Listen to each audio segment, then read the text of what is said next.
ಅವಾಗ ನಮ್ಗೆ ತುಂಬ ಬಡತನ ಆದಾಗ ಜಾಗ ಇರಲಿಲ್ಲ. ಆವಾಗ ಅವ್ರ ತುಡ್ಕೆ ಮನೆಯೇ ನಾವು ವಾಸ ಇದ್ನು. ಅವ್ರ ತಂದೆ ಬಿಟ್ಕೊಟ್ಟಿದ್ರು ತುಡ್ಕೆ ಮನೇಲಿ. ಆವಾಗಿನಿಂದ ನಮಗೆ ಕೊಟ್ಟಿಗೆಹಾರ ಮನೆ ಅಂತ ಹೆಸರು ಬಂದ್ಬಿಡ್ತು. ಅವಾಗ ಅವ್ರು ಎಲ್ಲಿ ಹೋಗ್ಬೇಕಾದ್ರೂ ಕೂಡ ನನ್ನ ಕರ್ಕೊಂಡೇ ಹೋಗೋರು. ನಾನು ಇಲ್ಲದೆ ಅವ್ರಿಗೆ ಇದಿರಲಿಲ್ಲ. ಅವ್ರ ಜೊತೆಲೇ ಇರಲೇಬೇಕು ನಾನು. ಹಾಗಾಗಿ ಎಲ್ಲ ಕಡೆಗೂ ಕರ್ಕೊಂಡು ಹೋಗೋರು. ಊಟ ಮಾಡ್ಬೇಕಾದ್ರೂ ಕೂಡ ಅವ್ರ ತಾಯಿ ಇಬ್ಬರನ್ನು ಕೂರಿಸಿ ಕೈ ಸುತ್ತಾಕಿ ಕೊಡೋರು ನಮಗೆಲ್ಲ. ಈ ರೀತಿ ವಿಶ್ವಾಸ ತುಂಬ ಬೆಳೀತು. ಅವರು ಮತದಾರರು ಇದರಲ್ಲಿದ್ದಾರೆ, ಕೋಲಾರದ ಹತ್ರ ಮುಡಿಬಾಗ್ಲು ಅಲ್ಲಿದ್ದಾರೆ. ಅವ್ರು ವರ್ಷಕ್ಕೊಂದ್ಸತಿ ಬಂದಿಲ್ಲಿ ಪೂಜೆ ಪುನಸ್ಕಾರಗಳನ್ನು ಮಾಡಿ 4 ಜನ ಹಸ್ತ ಕಾಯ್ಕೆ ಹೋಗ್ತಾರೆ. ಇಲ್ಲಿ ಬಂದು ಕೂತ್ಬಿಡೋರು. ಎಲ್ಲೋ ತುಂಬ ಬೇಜಾರಾದಾಗ ಇಲ್ಲಿ ಬರೋರು.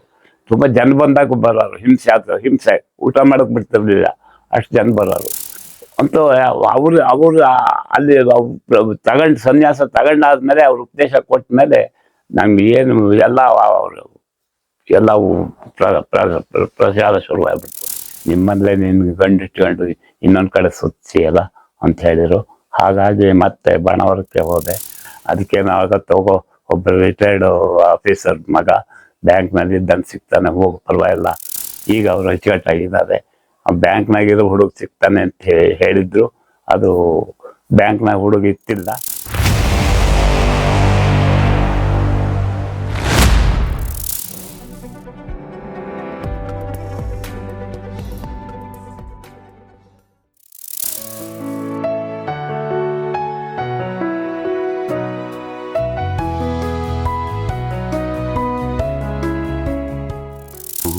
ನನ್ನ ಹೆಸರು ಕೇಶವಮೂರ್ತಿ, ಸಕ್ಕರಾಯಪಟ್ಟಣ. ನಮ್ಮ ಗುರುಗಳಿಗೂ ನನಗೂ ತುಂಬ ವಿಶ್ವಾಸ. ನಮಗೆ ನಮ್ಮ ಅಜ್ಜ ಇದೇ ಹತ್ತಿರದಲ್ಲೇ 12 ರೂಪಾಯಿ ಮೇಷ್ಟ್ರ ಕೆಲಸ ಮಾಡ್ಕೊಂಡಿದ್ರು ಉದಿಕೆರೆ ಅಂಬಲ್ಲಿ. ಆವಾಗ ನಮ್ಗೆ ತುಂಬ ಬಡತನ ಆದಾಗ ಜಾಗ ಇರಲಿಲ್ಲ. ಆವಾಗ ಅವ್ರ ತುಡ್ಕೆ ಮನೆಯೇ ನಾವು ವಾಸ ಇದ್ನು. ಅವ್ರ ತಂದೆ ಬಿಟ್ಕೊಟ್ಟಿದ್ರು ತುಡ್ಕೆ ಮನೇಲಿ. ಆವಾಗಿನಿಂದ ನಮಗೆ ಕೊಟ್ಟಿಗೆಹಾರ ಮನೆ ಅಂತ ಹೆಸರು ಬಂದ್ಬಿಡ್ತು.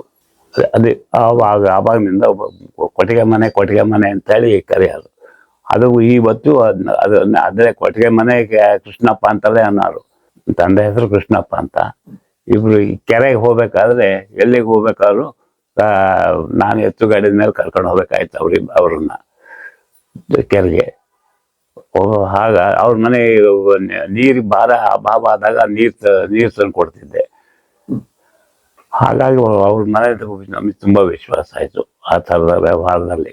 ಅವಾಗ ಅವರು ಎಲ್ಲಿ ಹೋಗ್ಬೇಕಾದ್ರೂ ಕೂಡ ನನ್ನ ಕರ್ಕೊಂಡೇ ಹೋಗೋರು. ನಾನು ಇಲ್ಲದೆ ಅವ್ರಿಗೆ ಇದಿರಲಿಲ್ಲ. ಅವ್ರ ಜೊತೆಲೇ ಇರಲೇಬೇಕು ನಾನು. ಹಾಗಾಗಿ ಎಲ್ಲ ಕಡೆಗೂ ಕರ್ಕೊಂಡು ಹೋಗೋರು. ಇದು ಗೋಕರ್ಣ, ಶೃಂಗೇರಿ, ಧರ್ಮಸ್ಥಳ ಎಲ್ಲ ಕಡೆಗೂ ಅವ್ರ ಜೊತೆ ಸಹ ತಿರುಗಿದ್ದೀನಿ. ಅವ್ರು ಹೋಗೋ ಜಾಗದಲ್ಲೆಲ್ಲ ನಾನು ಅಲ್ಲಿ ಇರಲೇಬೇಕು. ಹೀಗಾಗಿ ಅವ್ರಿಗೂ ನನಗೂ ತುಂಬ ವಿಶ್ವಾಸ ಬೆಳೀತು. ನನ್ನ ಕಷ್ಟದಲ್ಲಿ ತುಂಬ ಸಹಕಾರ ಕೊಟ್ಟಿದ್ದು ನನಗೆ. ಈಗ ಅವ್ರ ತಂದೆಗೆ ಸ್ಟ್ರೋಕ್ ಆಯಿತು. ಸ್ಟ್ರೋಕ್ ಆದಾಗ ಕರೆದ್ರು ಸಹಕಾರ ಕೊಡು ಅಂತೇಳಿ ಹೋಗಿ ಅವ್ರಿಗೆ ಸ್ನಾನ ಮಾಡಿಸೋದು, ಇದು ಮಾಡೋದು ಎಲ್ಲ ಮಾಡ್ಕೊಂಡು ಅವ್ರ ಮನೇಲೆ ಕತೆ ಹಾಕೊಂಡಿದ್ನು. ಊಟ ಮಾಡ್ಬೇಕಾದ್ರೂ ಕೂಡ ಅವ್ರ ತಾಯಿ ಇಬ್ಬರನ್ನು ಕೂರಿಸಿ ಕೈ ಸುತ್ತಾಕಿ ಕೊಡೋರು ನಮಗೆಲ್ಲ. ಈ ರೀತಿ ವಿಶ್ವಾಸ ತುಂಬ ಬೆಳೀತು. ಈ ಚಿಕ್ಕಮಗಳೂರಿನಲ್ಲಿ ಒಬ್ಬರು ಆಚಾರ್ಯ ಇದ್ರು. ಅವರು ಕಾರ್ ಮಾಡ್ಕೊಂಡು ಶಾಸ್ತ್ರ ಕೇಳೋಕೆ ಬರೋರು. ಅವರು ಕಾರ್ ಬರ್ತಿದ್ದಾಗೆ, ಅವರು ಹೊರಡ್ತಿದ್ದಾಗೆ ನಾನು ಅವ್ರ ಜೊತೆ ಹೋಗ್ಬೇಕಾಗಿತ್ತು. ಎಲ್ಲಿ ಕರೆದ್ರು ಅಲ್ಲಿ ಹೋಗಬೇಕು. ಹಾಗೆ ಹೋಗಿ ಬಂದು ಮಾಡ್ಕೊಂಡು ವಿಶ್ವಾಸ ತುಂಬ ಬೆಳೀತು. ಹಾಗಾಗಿ ಅವ್ರ ಮನೆ ಬಿಟ್ಟೇ ಬರ್ತಿರ್ಲಿಲ್ಲ ನಾನು. 8 ದಿವ್ಸಗಟ್ಟಲೆ ಹೊರಗಡೆ ಊರಾಗೆ ತಿರ್ಕೊಂಡಿರ್ತೀನಿ. ಅವ್ರ ಶಾಸ್ತ್ರ ಹೇಳಿದ್ ಗೊತ್ತಿರಲಿಲ್ಲ. ಅವ್ರು ಇಲ್ಲಿ ಹೇಳೋರು, ಹೀಗೆ ನಡಿ ಇತ್ಕೊಳೋ ಅಂತ ಹೇಳೋರು. ಅದೇ ಹೀಗೆ ಹುಡುಗರಲ್ಲೇ ಹೊಡಿಬಿಟ್ಟ. ಅಲ್ಲೇ ಅದು 2 ವೇದಿಕೆ ಅಂತ ಆಂಜನೇಯನ ದೇವಸ್ಥಾನ, ಅಲ್ಲಿ 2 ಮಾಧೂರ್ದು ಯಾರನ್ನ ಇದು ಮಾಡಿದ್ದಾರೆ. ಅದನ್ನ ಹೊರಕೊಂಡು ಕೂತ್ಕೊಳ್ಳೋರು. ಅವ್ರು ಮತದಾರರು ಇದರಲ್ಲಿದ್ದಾರೆ, ಕೋಲಾರದ ಹತ್ರ ಮುಡಿಬಾಗ್ಲು ಅಲ್ಲಿದ್ದಾರೆ. ಅವ್ರು ವರ್ಷಕ್ಕೊಂದ್ಸತಿ ಬಂದಿಲ್ಲಿ ಪೂಜಾ ಪುನಸ್ಕಾರಗಳನ್ನು ಮಾಡಿ 4 ಜನ ಹಸ್ತ ಕಾಯ್ಕೆ ಹೋಗ್ತಾರೆ ಈಗಲೂ. ಅವಾಗ ಬರೀ ಒಂದು ಹಾಳುಗುಡಿ, ಅದಕ್ಕೆ ಪೂಜೆ ಪುನಸ್ಕಾರ ಏನೂ ಇತ್ತಿಲ್ಲ. ಈಗ ಪರವಾಗಿಲ್ಲ, ಈಗೆಲ್ಲ ಅಭಿವೃದ್ಧಿ ಆಗಿದೆ. ಇಲ್ಲ ಅದ ಎಲ್ಲ ನಾವು ಹೋಗಿ ಕೂತಿದ್ವಿ, ಆಟ ಆಡಕ್ಕೆ ಹೋಗ್ದಾಗ ಅಲ್ಲೆಲ್ಲ ಓಡಾಡ್ತಿದ್ಮಲ್ಲ, ಹಾಗಾಗಿ ಗೊತ್ತದು. ಆಮೇಲೆ ಅವ್ರು ಬಂದು ವರ್ಷಕ್ಕೊಂದ್ಸತಿ ಬಂದು ಪೂಜೆ ಮಾಡೋದು ನೋಡಿದ್ರೆ ಅರ್ಥವಾಯ್ತು ಇದು ಅವ್ರದ್ದು ಅಂತ ಹೇಳಿ. ಅವ್ರಿಗೆ ಕನಸಿನಲ್ಲಿ ಬಂದು ಒಬ್ರು ಗೋಳವೆ ಕಳಕ್ ಶುರುವಾಯ್ತಂತ ಅಲ್ಲಿ. ಆಮೇಲೆ ವರ್ಷಕ್ಕೊಂದ್ಸರಿ ಬರೋಕ್ ಶುರುವಾದ್ರು, ಅದಕ್ಕೆ ನಿಜ ಬರ್ತಿರ್ಲಿಲ್ಲ, ನಾವು ಕಾಣೋ ಬರ್ತಿರ್ಲಿಲ್ಲ, ಈಚೆಗೆ ಬರೋಕ್ ಶುರುವಾದ್ರು. ಅವ್ರು ಇದು ಜ್ಞಾನೋದಯ, ನಮ್ಗೇನು ಅದು ಗೊತ್ತಾಗಲ್ಲ. ನಮ್ಮನ್ನು ಕರ್ಕೊಂಡು ಹೋಗೋರು, ಇಲ್ಲಿ ಕೂತಿರು, ನಾವು ಬರುವಾಗ ಕೂತಿರು, ನಾನು ಒಂದೊಂದು ದಿವ್ಸ ಗಂಟ ಕೂತಿದ್ದೀನಿ, ಇಲ್ಲಿ ಬರ್ತೀನಿ ನಾನು, ನೀನು ಕೂತಿರು ಅಂತಂದ ಅನ್ನೋರು. ಕೂತಿದ್ದ ಅವರು ನನಗೆ ಬಾರೆ ಹಾಗೆ ಇತ್ತು. ಇಲ್ಲಿ ಬಂದು ಕೂತ್ಬಿಡೋರು, ಎಲ್ಲೋ ತುಂಬಾ ಬೇಜಾರಾದಾಗ ಇಲ್ಲಿ ಬರೋರು, ತುಂಬಾ ಜನ ಬಂದಾಗ ಬರೋರು. ಹಿಂಸೆ ಊಟ ಮಾಡಕ್ ಬಿಡ್ತಿರ್ಲಿಲ್ಲ, ಅಷ್ಟು ಜನ ಬರೋರು ಕೇಳಕ್ಕೆ, ಶಾಸ್ತ್ರ ಕೇಳಕ್ಕೆ. ಮೊದ್ಲಿಂದ ಶಾಸ್ತ್ರ ಸ್ವಲ್ಪ ಜಾಸ್ತಿ ಹೇಳೋರು. ಅದೇ ಈಗ ಅಲ್ಲಿ ಹೋಗಿ ಕೂತ್ಕೊಂಡ್ರೆ ನನಗೆ ನೆಮ್ಮದಿ ಅಂತಾನೆ ಹೇಳೋರು. ಅಲ್ಲಿಂದ ಮುಂಚೆ ಅದಾದ್ಮೇಲೆ ವಿಠ್ಠಲ ಶಾಸ್ತ್ರಿಗಳು ಅಂತ ಅವ್ರ ಗುರುಗಳು ಮೈಸೂರಿನವರು, ಅವರು ಇವ್ರ ಮಂದಿ ಏನೊಂದಾದ್ರೂ ಅವರೇ ಬರಬೇಕು ಪುರೋಹಿತರೇ. ಅವ್ರಿಗೆ ಸನ್ಯಾಸ ಸ್ವೀಕಾರ ತಗೊಂಡ್ರು ಹಳೆನರಸೀಪುರದಲ್ಲಿ. ಸನ್ಯಾಸ ಸ್ವೀಕಾರ ತಗೊಂಡಾಗ ನಾನು ಕರ್ಕೊಂಡು ಹೋದ್ರು. ನಾನು ಕರ್ಕೊಂಡು ಹೋದ್ರೆ ಸುಮಾರು ರಾತ್ರೆಲ್ಲ ಕೂತ್ಕೊಂಡಿದ್ನು ಇಬ್ರು. ಅವರು ನನಗೆ ಜಂಪ್ ಹತ್ಬಿಡ್ತು, ಅವ್ರು ಏನು ಉಪದೇಶ ಕೊಟ್ಟರೋ ಗೊತ್ತಿಲ್ಲ ಅಂತೂ. ಅವರು ಅಲ್ಲಿ ತಗೊಂಡು ಸನ್ಯಾಸ ತಗೊಂಡಾದ್ಮೇಲೆ ಅವ್ರು ಉಪದೇಶ ಕೊಟ್ಟ ಮೇಲೆ ನಮ್ಗೆ ಏನು ಎಲ್ಲವೂ ಪ್ರಸಾದ ಶುರುವಾಗ್ಬಿಡ್ತು. ಅಲ್ಲಿವರೆಗೆ ಅಷ್ಟೊಂದು ಇರಲಿಲ್ಲ. ವಿಠ್ಠಲ ಶಾಸ್ತ್ರಿಗಳು ಸನ್ಯಾಸ ಸ್ವೀಕಾರ ಮಾಡಿದ್ಮೇಲೆ ಅವ್ರು ಏನು ಉಪದೇಶ ಕೊಟ್ರ ಇದು ಶುರುವಾಯ್ತು. ಅದೇನು ಯಾರಿಗೂ ಹೇಳಿಲ್ಲ, ಅದು ಬಾಯನೇ ಬಿಡಲಿಲ್ಲ ಆ ವಿಚಾರದಲ್ಲಿ. ನಡ್ಕೊಳ್ಳೋರು ಅಂತೀವಿ ಹೊಳೆನರಸೀಪುರಕ್ಕೆ ಹೋಗಿ ಬಂದು ಮಾಡೋರು. ಅವ್ರ ಮನೆ ಗುರುಗಳು ಇವರು ವಿಠ್ಠಲ ಶಾಸ್ತ್ರಿಗಳು ಅಂತ ಮೈಸೂರಿನವರು. ನಮ್ಮ ವಂಶದ್ದೇ ಅವ್ರಿಗೆ ಹೆಣ್ಣು ಕೊಟ್ಟಿದ್ರು ವಿಠ್ಠಲ ಶಾಸ್ತ್ರಿಗಳಿಗೆ. ಎಲ್ಲ ಆಟೋಮೆಟಿಕ್ ಆಗಿ ಅದೇ ಹೀಗೆ ಹೆಚ್ಚಿನ ಇದಾಯ್ತು. ಅವಾಗ ಇನ್ನೂ ಜನ ಹೆಚ್ಚಿಗೆ ರಾಜಕೀಯದಾರನ್ನ ಬರೋಕ್ ಶುರುವಾದ್ರು. ರಾಜಕೀಯದಾರನ್ನ ಸೇರಿಸ್ತಿರ್ಲಿಲ್ಲ ಅವ್ರು ಹೆಚ್ಚಿಗೆ. ಅದು ಈ ಬಾಣವರದ್ದೇ ಒಂದು ಅದೊಂದು ಹೇಳಿದ್ನಲ್ಲ, ಸೀದಾ ಅವ್ರ ಮನೆಗೆ ಬರೋರು. ಅವ್ರ ಮನೆಗೆ ಬಂದು ಅವ್ರ ಮನೆ ಕಾಫಿ ತಿಂಡಿ ಮಾಡ್ಕೊಂಡು ಊರೊಳಗೆ ಎಲ್ಲಾರ ಮನೆಗೂ ಬರೋರು. ಜೊತೆ ಜನವರ ಊರಿಗೆಲ್ಲ ಜನವರ ಕೊಡೋರು, ಎಲ್ಲಾರು ಅವ್ರ ಹತ್ರ ತಗೊಳ್ಳೋರು, ಜನವರ ಕೊಟ್ಟು ಹೋಗೋರು. ಆಮೇಲೆ ಅವ್ರ ಮಕ್ಕಳುಗಳು ನಮ್ಮ ಕೂಡಗೆ ಅವ್ರ ಹತ್ರ ಆದ್ರು. ಹಾಗಾಗಿ ಇಲ್ಲಿಂದ ಎಷ್ಟೋ ಜನ ಹೋಗಿ ಅವ್ರ ಮನೆಗೆ ಇಳ್ಕೊಳ್ಳೋರು, ಈ ಊರಿಂದ ಹೋಗೋರು. ಹೀಗೆ ಮಗನ ಮಗಳಿಗೆ ಗಂಡು ಹುಡ್ಕೋಕ್ ಹೋದೆ, ಎಲ್ಲೂ ಸೆಟ್ ಆಗ್ತಿರ್ಲಿಲ್ಲ. ಕಡೆಗೆ ಒಂದ್ ದಿವಸ ಏನ್ ಮಾಡೋದಪ್ಪ ಅಂತ ಹೇಳಿ ಗುರುಗಳ ಹತ್ರ ಹೋದೆ. ಗುರುಗಳು ಇದ್ದಾರು, ಅದಕ್ಕೆ ಕೈಯಲ್ಲಿ ಬೆಣ್ಣೆ ಇಟ್ಕೊಂಡು ತುಪ್ಪ ಕೊತ್ರು ಹಾಗೆ, ನಿಮ್ಮಲ್ಲೇ ನಿನ್ಗೆ ಗಂಡು ಇಟ್ಕೊಂಡು ಇನ್ನೊಂದ್ ಕಡೆ ಸುತ್ತಿ ಅಲ್ಲ ಅಂತ ಹೇಳಿರು. ಹಾಗಾಗಿ ಮತ್ತೆ ಬಾಣವರಕ್ಕೆ ಹೋದೆ. ಬಾಣವರಕ್ಕೆ ಹೋದಾಗ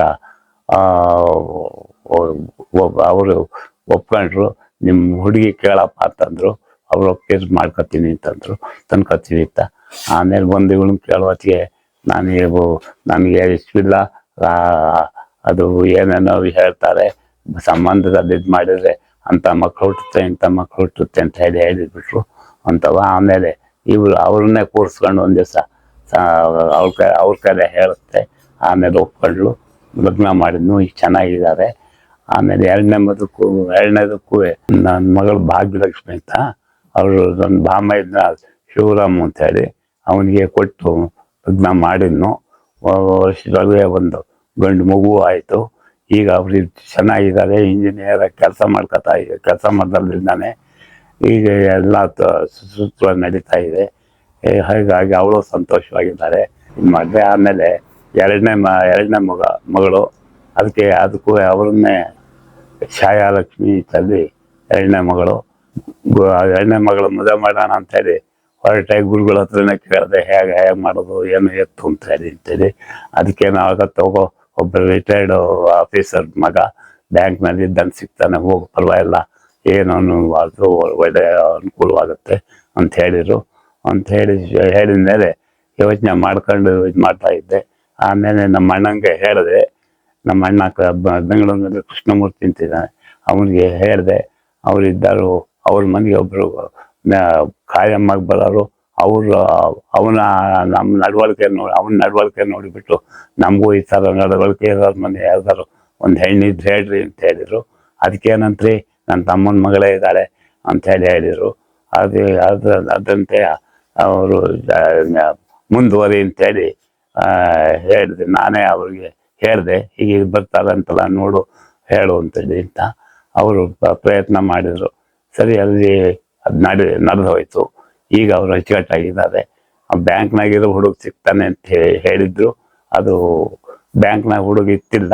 ಮದುವೆ ಆದ 6 ತಿಂಗಳಿಗೆ ಬ್ಯಾಂಕ್ನ ಕೆಲಸದ ಆರ್ಡ್ರ್ ಬಂತ ಹುಡುಗರಿಗೆ. ಅವರು ಈಗ ಚೆನ್ನಾಗಿದ್ದಾರೆ.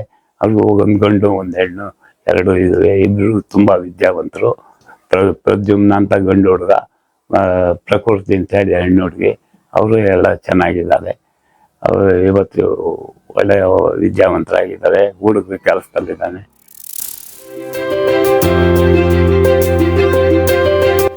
ದಯಮಾಡಿ ಲೈಕ್ ಮಾಡಿ, ಶೇರ್ ಮಾಡಿ, ಸಬ್ಸ್ಕ್ರೈಬ್ ಮಾಡಿ, ಮರೆಯದೆ ಬೆಲ್ ಬಟನ್ ಒತ್ತಿ. ಧನ್ಯವಾದಗಳು.